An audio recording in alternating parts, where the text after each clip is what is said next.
This is the sweet sound of success with Sue Wilhite, Profit Attraction Master. Barb Horn, MBS, is a certified alchemical hypnotherapist, inspirational speaker, trainer, and Levity and Laughter Coach. She is the founder of the All Embracing Change community, which supports individuals in a journey to uncover and claim their wisdom, voice, and power, which can be found at allembracingchange.com. Dr. Randy Crutcher is a psychologist, personal coach, organizational consultant, and author. He is a master trainer for the Passion Test facilitator courses, working globally to support professionals helping people get clarity about their passions and purpose in order to lead more fulfilling lives and transform our world.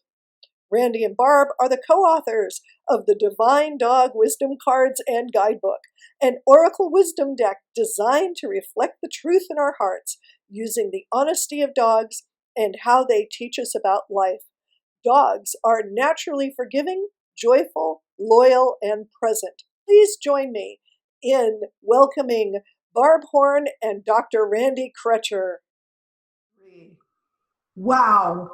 What a great intro. I am so thrilled to have Randy and Barb here on the show. I'm so looking forward to hearing about the deck and their story. And that was your formal bio, right? And so tell me who you really are. Tell me what you're really about, and tell me, who Barb and Randy are. Thanks, Sue. What listeners, viewers might not know about me is that I'm a man who really values close relationships, and I have very close, intimate relationships with both men and women. And I have a wonderful, wonderful life partner and business partner of 30 years, my wife, Karen. And our work and creativity comes right out of our passions and our shared interests. Barb and I have been friends for a long time. And I can also share that I'm often perceived as a man who is unafraid to express his feminine side. I'm comfortable and at home with that part of me, and believe that and help others really bring those elements together within themselves. Here, here. Cool. Here. Yeah. And what about you, Barb? Well, what some people may not know about me is I have a persona of I come across strong, I'm bold, I'm edgy, I'm funny. But what I don't really expose and share, and I'm trying to be more vulnerable that way, is that is not my experience of myself. Most of the time, I navigate this Grand Canyon landscape of self-doubt. Am I enough? Will people like what I create?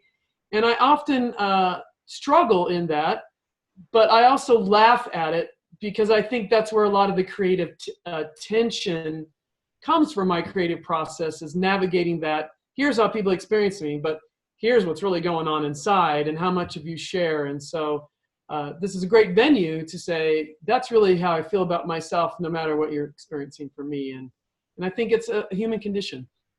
Right? And artists, I hear this all the time from creative people. I hear this all the time from executives. Right.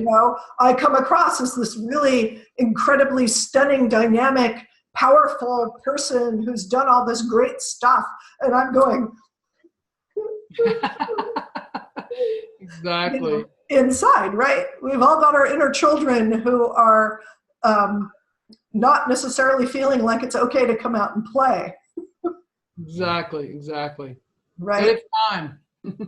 It is, and blessings on you, Randy, for being open to your feminine side. We so need more guys to do that, right? To be okay with that, to know that that's a source of power. Thank you so much. And I mean, I'm also called a man's man because I really have been involved a lot in men's groups and men's gatherings, and have led men's vision quests, and we'll maybe talk more about that. Yeah. Oh, yeah. So you both know that this show is organized around the hero's journey from Joseph Campbell, right? And so the way that the show goes is we talk about your ordinary beginning, although I don't think anybody is ordinary. So we all have our beginnings. And then there's a call to action. And the call to action is, for the purposes of this program, is going to be what brought out your wonderful deck that we're going to talk about later. And what triggered that, and what was the reason that you felt like you needed to go through the work of creating a deck. And I will say, as a deck creator and knowing a lot of deck creators, this is way harder than just writing a book. This is a process. And so the call to action, there needed to be something that was really, trumpets and timpani that brought you to this. And then there's, of course, the challenges and obstacles that every creative person goes through. As I said, deck creation is somewhat of a challenge all in of itself. And then there's the coming back home where you've changed, you're different, you're now a deck creator or deck creators, and it's different. You now have that as part of your idea of yourself, of who you are in the world. And so this is something different. And how does that land with the people who knew you before? And how does that show up in your new ordinary life, as it were? So let's just jump into it and talk about the ordinary beginning. How did this all start? For me, it all started decades of, I'm a river ecologist, and for 30 years I've been helping students and citizens in my state job save and restore and advocate for their rivers, doing this science all along.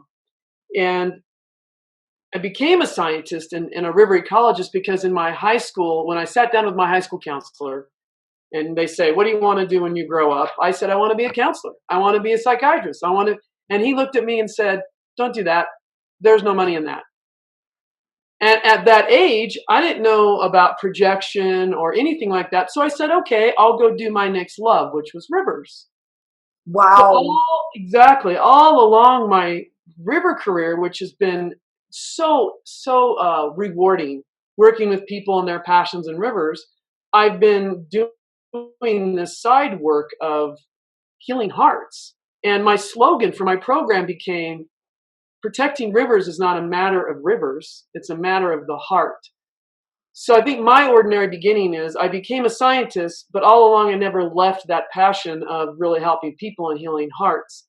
And that's kind of the impetus when I came to this conclusion where I can heal more hearts by helping people, heal more rivers, by helping people heal relationships on the planet by helping people heal their hearts. Wow. So that was the call for me to start really doing something different, like the Divine Dog Deck. So Randy. Yeah. Well, it's so interesting. The ordinary life, that whole concept, right? I've always rejected that. I don't blame you. I have too. even though I was a good boy and conformed, and did well, and I navigated the school system. As a matter of fact, I'd spent a lot of my life in the school system, all the way through teaching college, going through degree programs and whatnot. But I still felt as though my life was fairly nonlinear. I began as an educator under a grant as a men's health educator. That's, I referred to some of my work with men, but that was in my 20s. I began doing that work and opening one of the country's first men's centers for men's health and well-being. And from there, I started working with more women and worked with Planned Parenthood. It was the education director there. And from there, started working more with college students, teaching psychology, sociology courses, more of what sounds ordinary, right? But then I was really disaffected with academia and the goals, some of the institutional goals, and not walking the talk. And so I started working with young people and former gang members. in conservation corps and just felt more passion and more aliveness in that learning process where they were learning by doing, not just sitting in a classroom. And from there, as I mentioned, working with men in counseling groups, and I did create a Men Who Batter intervention program group, counseling for men who batter, one of the first also in the country, and worked with across the country as a consultant for those programs. And another hop, skip, and jump to where I am now. I'm actually coaching counselors and coaches to utilize what's called the passion test, which is a really powerful, simple tool helping people get greater clarity about what really makes their heart sing, what gives them their highest sense of purpose, and then to live that. And so we train facilitators, my wife and I, in a 4-day course to use that tool as a standalone tool or in their practice. So that's kind of my work dimension trajectory. With all of the men's work was all Randy work, by the way. And that's why I was so passionate about that. How do I really embrace my full humanity, as we spoke earlier, and navigate this pretty perilous world around what a man is supposed to be and supposed to do. Wow. So those are your not quite so ordinary beginnings. What was what I call the boot in the back that Yes. propelled you forward? Oh, wait, they call it a call to action. Yeah. It sounds so gentle. Yeah, right. Somebody picks up the phone, hey, you want to create a deck? No, that's not the way it works. No. I call it a boot stamping me down into my grave. Oh, wow. Wow, really powerful. Yeah, so I think what catalyzed me is I was cruising along in this sort of parallel life, and in my 40s, I started to have some health issues. I had a couple near-death experiences on rivers, no less. And at work, it was I created drama. I can look back on it now, and I created drama and crisis about my identity and value because I wasn't valuing myself. And it was because work, and I was so successful in this career, it was my identity, it was my everything. So it was just being challenged, and I was physically challenged, and I just had to stop. And the whole world around me, if it was around the 9/11, the 2 Bush administrations, not to get political, whatever everybody else feels, for me, I just was feeling extremely depressed, extremely hopeless. And I knew I had to change my energy. I knew I had to do something different because I was just putting out fear and the same vibration. So I had my kind of coming to Jesus moment, if you will, my dark night of the soul, physically, emotionally, security, job-wise, I actually got transferred, which meant I lost my job. Wow. I just felt like raw. And I said, I got to change. And what I changed really was my relationship with myself that gave me this foundation to actually believe that I could create something like the Divine Dawn Wisdom deck. So, and not going down that rabbit hole very long. I think it's human to go down that rabbit hole, but it's how you come out and when you choose to come out. Yeah. Exactly. And identity is it's a huge part of what I do in my work, is figuring out what your identity really is. And on my birth chart, that's where my work is. It's all house number 1. So I learned a lot about that. And Randy, what about you? So really, I recognize now in retrospect that my first midlife crisis was in my early 30s. I had mentioned that I had done this work with family violence and working with men who batter, and all of a sudden one day it was like a plug had been pulled, and my passion for it had just drained away. And I'm thinking to myself, wait a minute, this is my professional identity. I created these programs. I was a real pioneer in this movement. How could I not be interested? How could I not be passionate about this anymore? Really why later on I found the valuable tool that I wish I'd had earlier in life, the passion test. Anyway, so I went to a psychic. I had my first psychic reading, and in that reading, all those years ago, I remember it was said that, oh, you will be writing in your late 50s, in your 60s, you'll be writing books, you'll be publishing it. At that time, I was already, I loved writing. I was passionate about writing from grade school on. And over the course of time in my professional career was writing professionally and for some magazine, wrote some magazine articles and essays, always letters to the editor. And yet it wasn't happening. So all of a sudden, in my late 50s, another psychologist came to me with a manuscript, a rough draft of what would become a popular positive psychology book about passion. And he said, well, this could go somewhere, but I think it would really go somewhere if you got interested and Janet Atwood got interested. And what do you think? So I read this pile of papers. That's all it was. And I go, wow, there's really something here, but it needs a lot of work.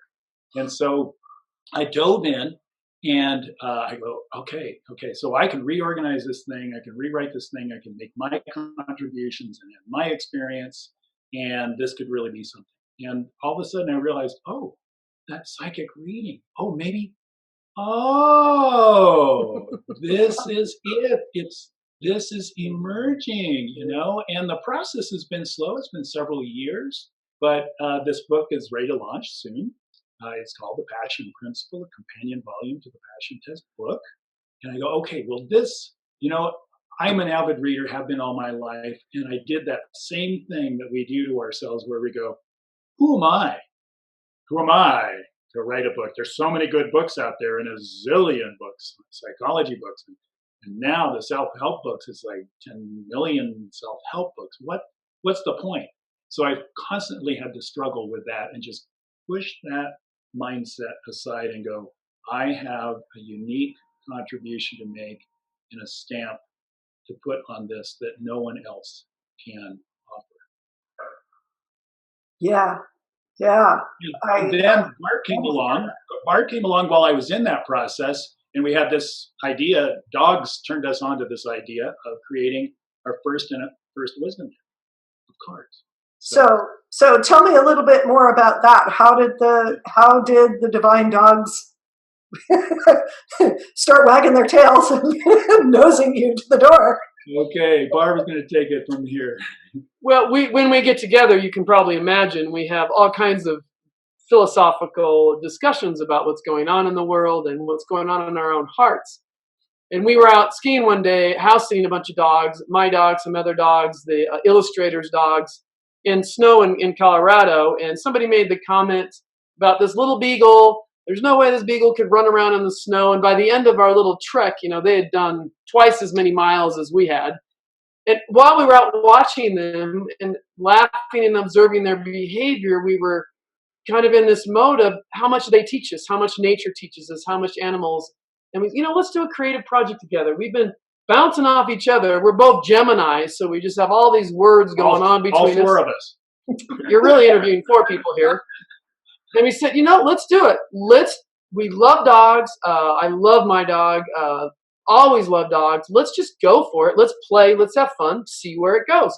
So we committed the next year to getting together like every other month at each other's houses and just playing with words, then playing with pictures and images and channeling, what we first came up with this list of what we wanted to tell the world. But then as we worked with the dogs, they're like, no, that's not us. No, you need to say this. So then that iterative process with the photos, the images, the art, and the words and the phrases, it all came together, and it really felt like dogs were saying, another gift from dogs, if you will. Here's the deck. Nice. And you won last year. Really a surprise, a blessing, so much gratitude, yes. Really a surprise. Yeah. So congratulations for that. You winning the product of the year. And did you also win the divination or the personal? I think it was the inspirational product category. Inspirational product category. Yeah. And for this wonderful deck. So tell me some of your favorites from the deck. and then we'll get on to some of the challenges and the coming home again. But I'm really curious. I do. Do you want us to hold up the card? Sure. Yeah. Well, I can. I just did. And actually, it's it's a sweet picture. It's a dog who has busted out the bottom part of a fence board and is sticking its head out. And and actually, well, the phrase is "be bold." I was just giving you to say the phrase is "be bold." Phrase. Each of the cards has a phrase, a theme, an image, a phrase, and breakthrough is "be bold." So, though both Barb and I are more on the extroverted side, we have a very clear introverted side that, we don't want to necessarily be exposed all the time to the world. And so this card is a summons for me, and I think both of us, to just really step out. We have what it takes to offer a tremendous gift, and now we're getting some, external accolades that really help with that process to reward and reinforce that being bold and taking a step forward into the publishing world really was the right thing to do. Yeah. Right. And for me, we're very witty, so there's a lot of puns. And when you open the guidebook, it says what it means if you fetch the card today, and then it has a section, another bone to chew on, and it's filled with puns to bring some deep stuff lighter, levity. I think a lot of the healing arts have missed out on using laughter and levity. We needed to be serious for a long time, and now it's time to bring levity back. In fact, my tagline is learn to love to live to laugh. So along those lines, we wanted to create, a lot of times when you give this deck to somebody, they're like, what is it, a playing card deck? So we definitely included a wild card and a joker. So I'm such the humorist that one of my favorite cards is the Joker. Nice. And it's a picture of a prairie dog. And when we were researching these photos and these images, you'd be amazed. Here out there, TV world, amazed at the number of people who have prairie dogs as pets, have them on leashes, and dress them up in doll clothes. It's true. I would be amazed. I have never heard of this in my life. And the tagline is, the Joker card is, things are never as they seem, which I love in my own hero's journey because, we take everything personally. We take everything literally, and that's so suffering cause, right? And to really depersonalize it, detach from it, things are never as they seem, and you need to ask, you need inquiry, etc. So that was one of my favorite cards. And then I think another one that symbolizes my own journey here, because the breakthrough card is a really great deck that symbolizes our process, is significance.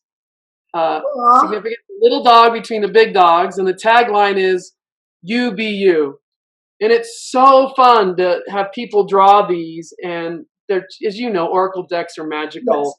Yes. And just the right person, when they get this, and they're like in that little spark of a moment, they're like, "Oh, I do matter. I am significant." It gives me a chills when I even talk about it. Yes. You feel that energy happen. And that's what we feel like we're planting little seeds all over the place. But then on the other hand, we have unlikely cards. I mean, how many Oracle decks have a boredom card? Nice. And talking about, when we talk about this, we're talking about both the shadow and the light aspects, positive and negative, some people call it, so that people get a full picture of of humanity, what's going on in their lives is both forces, that creative tension between the shadow and the light, so they can work with both of those aspects. Yeah. It is challenging, Sue, because we have shame, we have guilt in the deck, we have lust, and dogs don't shame, but we shame them. Bad dog, no biscuit, right? And so it's.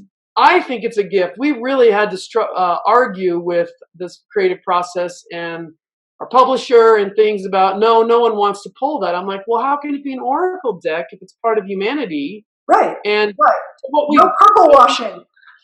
And it's not just Brene Brown that gets to talk about shame.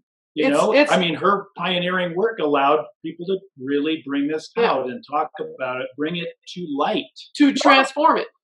So we're really pleased. We're already getting reports and stories from HR professionals, teachers, counselors, and therapists. There was actually a feature story in the New Mexico the Santa Fe, New Mexico newspaper about a therapist using the cards with her client and how that was a bridge to really digging deeper into the issues, starting on a light note with the whimsical nature and the lovability of dogs. Right, right. Wonderful. So talk about some of those challenges, since we, talked about some of the shadow stuff. Yeah, what came up for you as some of your bottom 3 challenges or bottom 2 challenges? You can't say your top challenges, right? Right. That makes me think about wallowing around on the bottom of a pond. Our penultimate challenges. There we go. A great word. I love that word. One of I think the next challenges for me, it really challenged security in my relationship with money and my money story. Because as you know, when you start to create, who knew when you create a product that you're going to be in this marketing world, this publishing world, and you're going to be bleeding money and you like to invest in it? No one told you that was part of the creative process. So it really challenges both of our money stories to the degree I actually created a little course for myself and my clients on just that. So security and my beliefs about who I am and reclaiming that were and really accepting my new role of an archetype, of a healer, of a speaker, really embracing those roles that were laid out that I played with in my career but didn't really embrace. So not a new story, but nevertheless my story, and appreciating everybody out there who goes through it, the pain of it. Yeah. It's a mess. Total mess. Oh my God, a mess. Oh, the creative mess. And the kind of like mess. How I cook in the kitchen. Yeah, it's kind of how I cook in the kitchen. Very similar. Randy, did you have a penultimate challenge? Yeah, and it'll sound like there's another crossroads with my good buddy Barb here. I've had a history of working with some large institutions, but never made that commitment to a career that would provide me lasting prestige and security and whatnot. It's that rebel in me I was talking about before. I want to do what I want to do in the way I want to do it. When you have your own classroom, you can do that, but you're still working within this larger structure that has its restrictions and conformities, so it's not always been an easy choice to be an entrepreneur, but it has been a choice. It's this, what somebody said the other day to me, it really rang true. The entrepreneur's challenge is what's called the risk tolerance factor. And so what this does for me is similar to what Barb was sharing, is this brings up my fears of inadequacy, my vulnerability, my sense of worth. And I mentioned that earlier about who am I to create this? Well, I'm over that, but the challenge now is how do we actually make this we had to start a little publishing company to launch this product and the new ones that are coming down the line. And so it's sort of like all the demands of making that company viable. And it's just a great success to not go bankrupt, it's just a great success. So with all of the new things I've tried, they've usually been grants and projects and programs and all that stuff. They've been, some of them, cutting edge. This is really new terrain. This is really new territory. And as I said, it does bring up anxiety, fear, depression, hopelessness, despair. I mean, those are readily available. Along with all the joy, along with all the joy and delight and fun that Barb and I have when we're in our little creative tunnel together.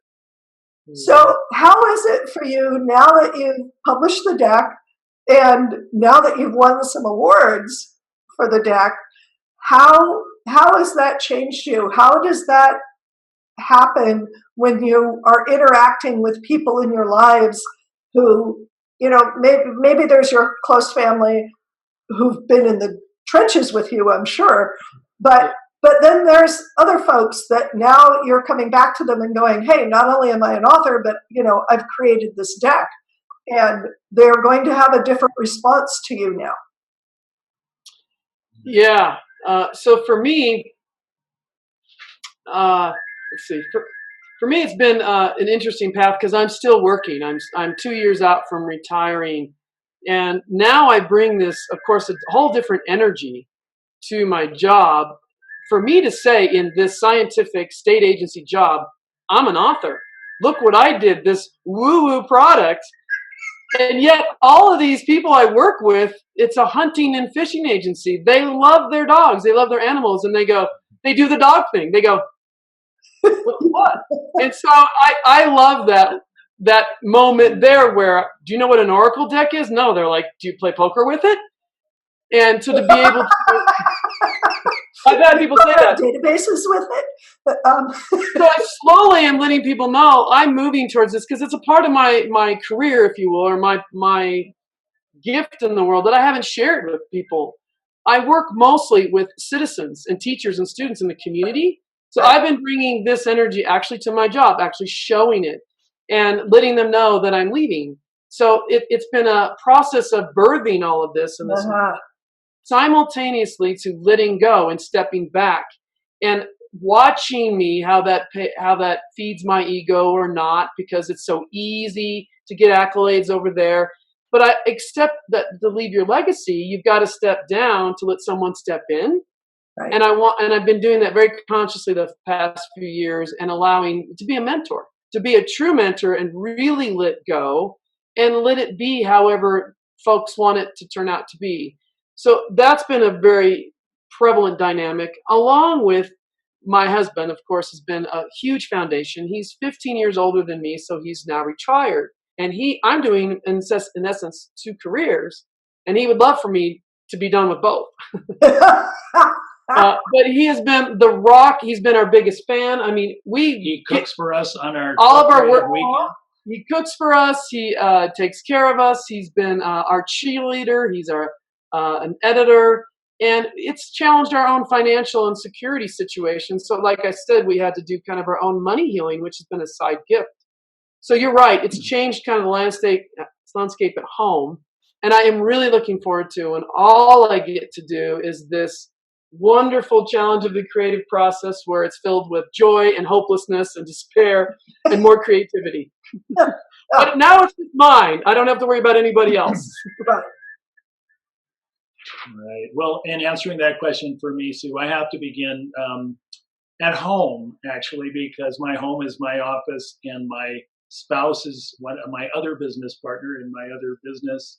And gosh, my great good fortune is that my wife, Karen, we've been together over 30 years, has seen me through this new cycle, this new hero's journey at this stage of life. Right. And she supported me fully in this and helped really supported me stepping into this in a more full-fledged way into this identity as a published author. And the new rhythms and patterns that it creates in our lifestyle, and even how we do our home life, you know. Right. And then my emotional swings have been not always easy for either of us, right?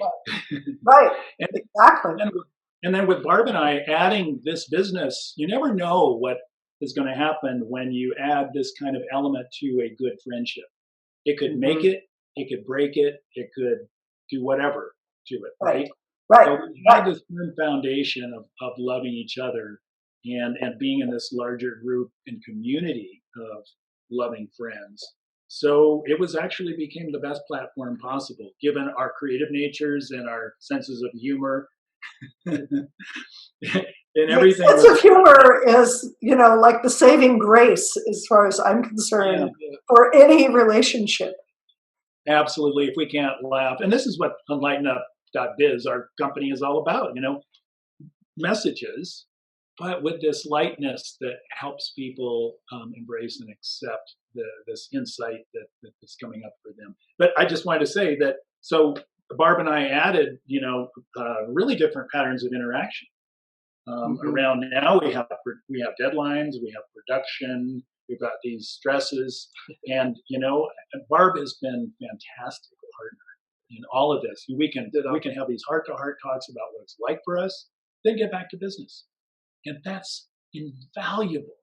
Yes, just so incredible. And then my men's group they have really been great. One of them is an award-winning corporate package designer, and he produced our beta deck before nice. we got to the mass printing process, and was there for me all the way. And another guy in my men's group was really very involved and committed to our crowdfunding, which was our pre-sales campaign that allowed us to generate the funds to print the first printing. Wow. Nice. So what's next on the horizon?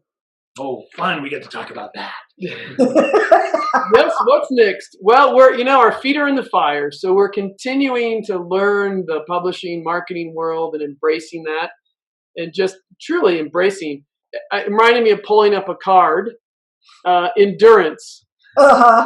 Endurance, and it's a picture of a dog chasing their beloved ball. Keep your eye on the ball. So we've been trying to do that, keep our focus. And we are in the middle of our next Oracle deck, which is going to be the Cosmic Cat deck. Cool. Which pleases many of our fans said when we said we're doing the cat deck, they're like, "Oh, we like the dog deck, but finally you're doing the real one." Yes, and all cats will agree with you. And I have a mixed household myself, so mixed household. Yeah. And we understand that cat whisperers, if you will, are a little more picky and finicky. So we're trying to consult the right cats. There's some that refuse to purchase the dog deck. They're so. Oh, French. why? But that means we get to hold their paws to the fire around the deck when it comes out. Yes. Be a catalyst for our future. Oh. Yeah. And if you think there are no end to cat puns. No. I was going to say, is it going to be more successful by a whisker? I like that. We haven't used that one yet. Thanks, Sue. Yes, and or will it come in at the tail end? See, it's easy to do. It's easy. Yeah. Don't get me started. Well, I am a lifelong paranomasiist. For those people that don't know what that is the official Latin name for a punster. Got it. So that's why this is so fun and therapeutic for me. Mm-hmm. You and I need to talk, Randy. You got it. I can spot it when you got it. Yeah. So, any last wisdom that you want to share? Any shout outs? Oh, shout outs. Yes, definitely. absolutely. We got a couple. We have some guides and mentors we'd want to call out to. Yeah. We definitely want to call out to all the dogs that have embraced our lives over and over, and even the ones who haven't found a family yet still embrace our lives. And those, we have a dog wisdom council that we consulted that are in the guidebook, two of whom who have already now passed on since the deck's been out in the world. But we honor those. All right, then. Well, thank you both so much for being on the show. This has been delightful. This has been so much fun. This has been just like having, a pack of dogs and warm and friendly and all of that good stuff. So thank you for being on the show. My viewers, please go check out their deck. And I will have links for it in the notes underneath the show. And go check it out. Go buy it. As we record, Christmas season is around the corner, so go buy gobs of them as gifts for your doggy friends and for even your cat friends as a preview of things to come. So thank you, and may you be as successful as you can even imagine. Thank you so much, Sue. Thanks, Sue. Really Love your show. Yeah. Keep watching it, everybody. Thank you.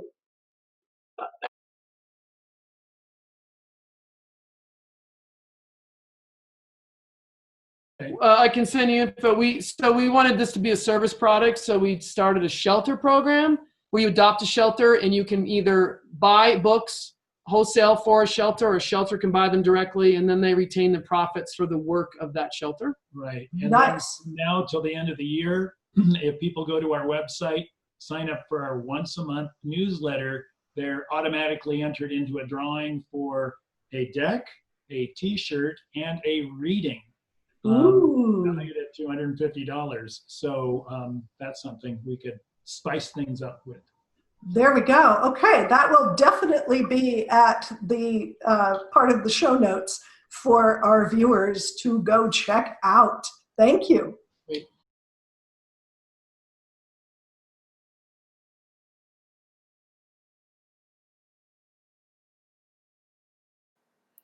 And just as an update, Barb and Randy's new deck, Cosmic Cat Wisdom Cards, won the Gold Award in the Cover Visionary Awards for 2020 in the category of Inspirational and Transformational Products.